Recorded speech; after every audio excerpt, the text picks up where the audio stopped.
तो खास मुद्दों पे खास चर्चा करने के लिए एक बार फिर से हम लोग आपका आदर्श समाज पार्टी के राष्ट्रीय अध्यक्ष चंद्रपाल जी के साथ में है।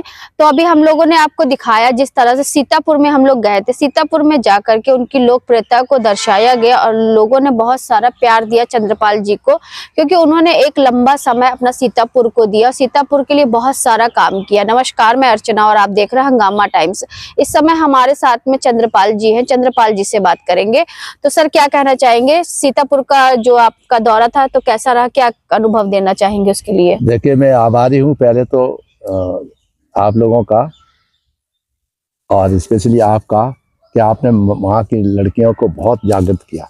बहुत क्वेश्चन, अच्छे अच्छे क्वेश्चन किए और उन्होंने जवाब भी बहुत अच्छे दिल के छूने वाले जवाब दिए। तो मुझे बड़ी प्रशंसा हुई कि मैं 40 साल पहले सीतापुर में मैं कलेक्टर के रूप में काम किया था, उसको लोग अभी भी याद करते हैं, सबसे बड़ी चीज़ है। तो मुझे तो रोना आ गया कि इतना प्यार उन्होंने उमाड़ा, इसका कोई ठिकाना नहीं। मुझे विश्वास है कि उनमें से बहुत से लड़के लड़कियां पढ़ करके आगे पढ़ करके मेरी तरह से कलेक्टर बने, IPS बने और प्रोफेसर बने, डॉक्टर बने, तो बड़ी खुशी की बात होगी। तो जॉब का समय जो आप था 40-41 सालों का सफर, तो कितने साल आपने सीतापुर को दिए थे? नहीं, सीतापुर में मैं मुश्किल से 1 साल के करीब, सवा साल या 1.5 साल के सवा साल के करीब रहा था। मगर जो कार्य किए वो उस साल में हर जगह उसमें ऐसा ही महसूस होता था कि गरीबों का जिनमें निस्वार्थ कोई लोग सहायता नहीं करते जनरली। हमने बहुत ज़्यादा आगे बढ़ चढ़ के रात दिन काम किया तो लोग याद रखते हैं।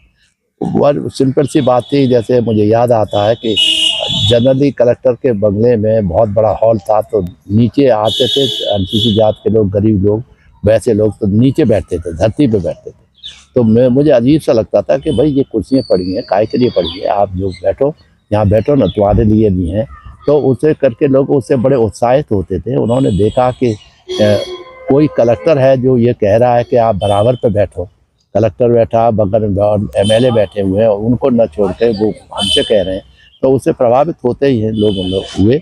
और बदमाशों का जहाँ तक संबंध था, वो एक बदमाश था बहुत बड़ा, तो उसको हमने पकड़ के NSA में वैसे ब्लैक मार्केटिंग एक्ट के अंतर्गत बंद कर दिया था। तो बड़ा चर्चा का विषय रहा, बड़े बड़े नेता सब लगे रहे, मगर ऐसा नहीं हुआ कि वो गरीबों को सताता था, मारता था, पीटता था और मंडी परिषद वगैरह में तहलका मचाए रखता था बदमाशी का।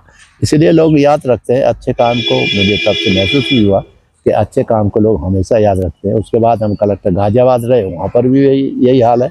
आज भी आप देखोगे तो उस समय मुझे हाथी पे सवार हो बिठा करके गाजियाबाद कलेक्टर के रूप में ट्रांसफ़र होने के बाद स्वागत करते हुए भेजा था।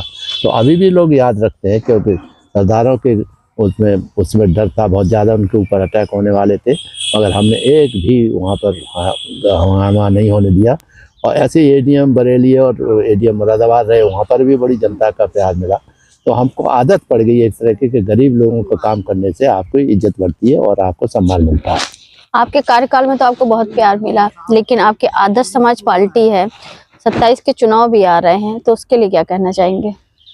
देखिए, हमारे इलेक्शन जब रिटायर हुए थे 2008 में, तो हमको मौका मिला था, माननीय मनमोहन सिंह साहब ने भी कहा था कि आप कोई भी पोस्ट ले लो। आप, मैं प्लानिंग कमीशन से रिटायर हुआ था, सेक्रेटरी MSME से रिटायर हुआ था, तो उस दोनों काम किए थे, बड़े अच्छे अच्छे काम किए थे। तो उन्होंने ऑफ़र भी किया था कि आप कोई भी पोस्ट ले लो।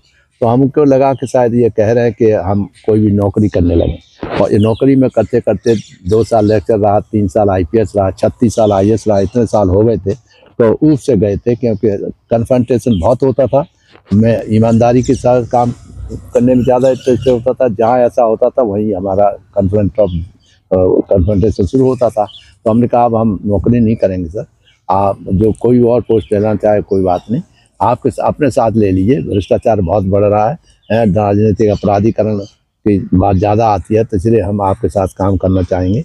मगर वो किसी तरह से नहीं हो पाया और फिर मैं चला आया और मैंने पार्टी बनाई, आदर्श समाज पार्टी बनाई जब 2008-9 में। तो उसके बाद से काम शुरू किया पॉलिटिक्स का। उससे पहले हमारी धर्मपत्नी को ज़रूर 2 बार MP लड़ाया था, कांग्रेस ने भी टिकट दिया था और इन्होंने समाजवादी पार्टी ने भी 2 बार टिकट दिया उनको। एक बार श्री लालू प्रसाद यादव जी ने भी टिकट भेजा था जलेसर से, मैं लड़ी नहीं थी, मगर इनके सब जगह पर लड़ी। सीतापुर से ही लड़ी थी मैडम हमारी, जो माननीय बीपी सिंह साहब ने आके घर पर आके टिकट दिया था। तो उसके बाद वो हार गए, लोग हरा देते थे क्योंकि वो घर घर जाती थी और उसमें उन्होंने नुकसान किया, अपने घुटने वुटने खराब कर लिए। ऐसा नहीं कि गांव में एक जगह चौधरी बन के बैठ जाओ, मुझे वोट दे दो, मुझे वो करते, वो घर घर जाती थी, हर एक का इक्वलिटी का व्यवहार उन्होंने किया। बड़ी तारीफ उनकी है, अभी भी है। सॉरी। तो ये तो पॉलिटिक्स हमारी वहीं से शुरू हुई, क्योंकि धर्मपत्नी उसमें कूद पड़ी। तो उन्होंने कूद नहीं पड़ी, उनको इनफैक्ट बड़े सम्मान सहित रात के 10-10 बजे टेलीफोन किया। माननीय मुलायम सिंह यादव ने, मुझे याद है, सीतापुर से वहाँ से लड़े थे, हाथरस से, रात को 10 बजे टेलीफोन किया। मैं PWD सेक्रेटरी बना था, तो के साहब वो मैडम को वहाँ से हाथरस से लड़ाना है। तो वो मने करती रही कि मैं नहीं लड़ूंगा सर, हम लोग नहीं लड़ेंगे, हमारे पास धन नहीं है, हमारे पास वो नहीं है, बताते रहे, मगर वो माने नहीं। और अल्टीमेटली हमने कहा कि ठीक है, उनसे कह दो कि हमारे पास पैसा नहीं, अगर आप धन लगाएंगे तो हम आपको लड़ने आपके आज्ञा का पालन करेंगे। आज्ञा का पालन किया, भर दिया, मगर बहुत कम, कोई भी शायद ही कोई पहुंचा हो वहाँ पर जो इनके पक्ष का, समाजवादी पार्टी के पक्ष का था।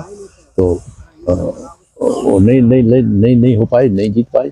तो फिर भी उसके बाद भी पीछे पड़े रहे लोग।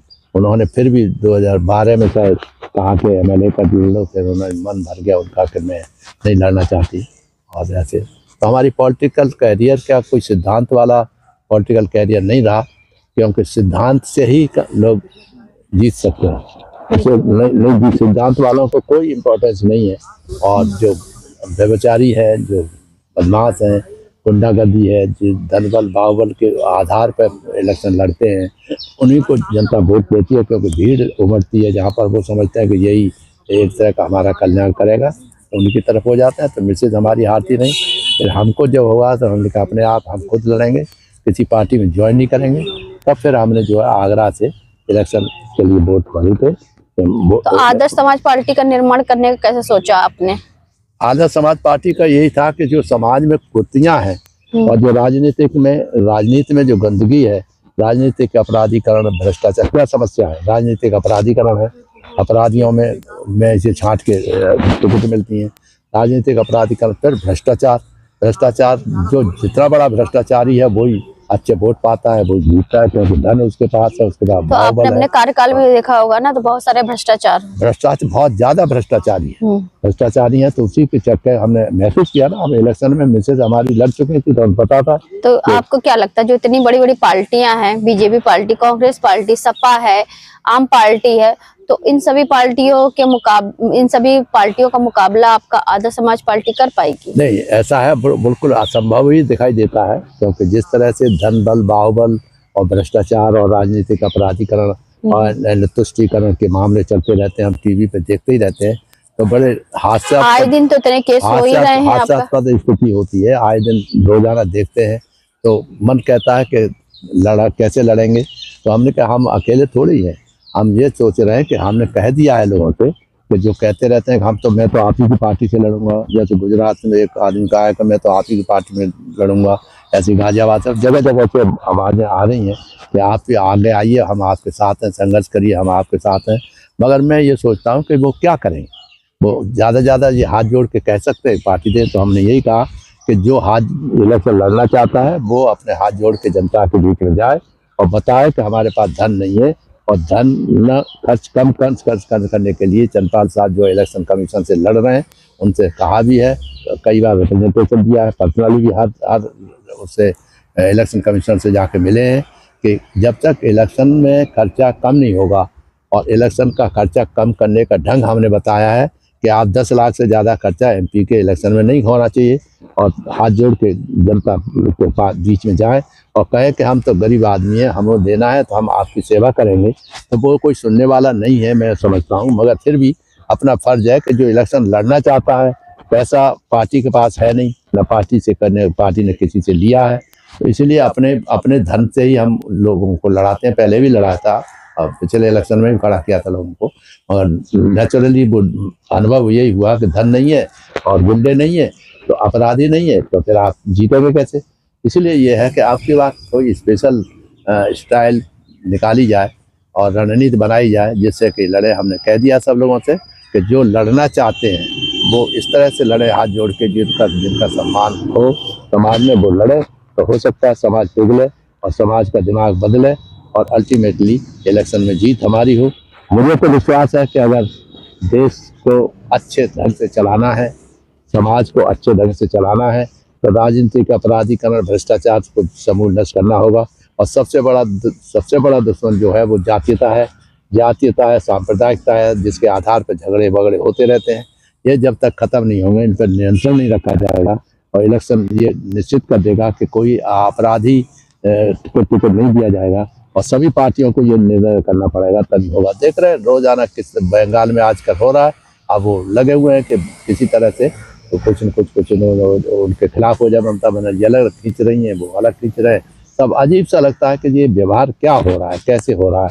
और ऐसे में हमारा जैसा आदमी जो सिंपल सादगी वाली पॉलिटिक्स करना चाहते हैं, जिससे भाईचारा बढ़े, देश की एकता अखंडता बढ़े और सभी लोगों को एक सर्वधर्म सद्भाव वाली भावना जागृत हो, जो आपके बाबा साहब डॉक्टर अम्बेडकर ने संविधान में नियुक्त कर रखा है, उसी के आधार पर इलेक्शन लड़े तो कुछ संभावना है कि देश में इलेक्शन को बदलाव आए।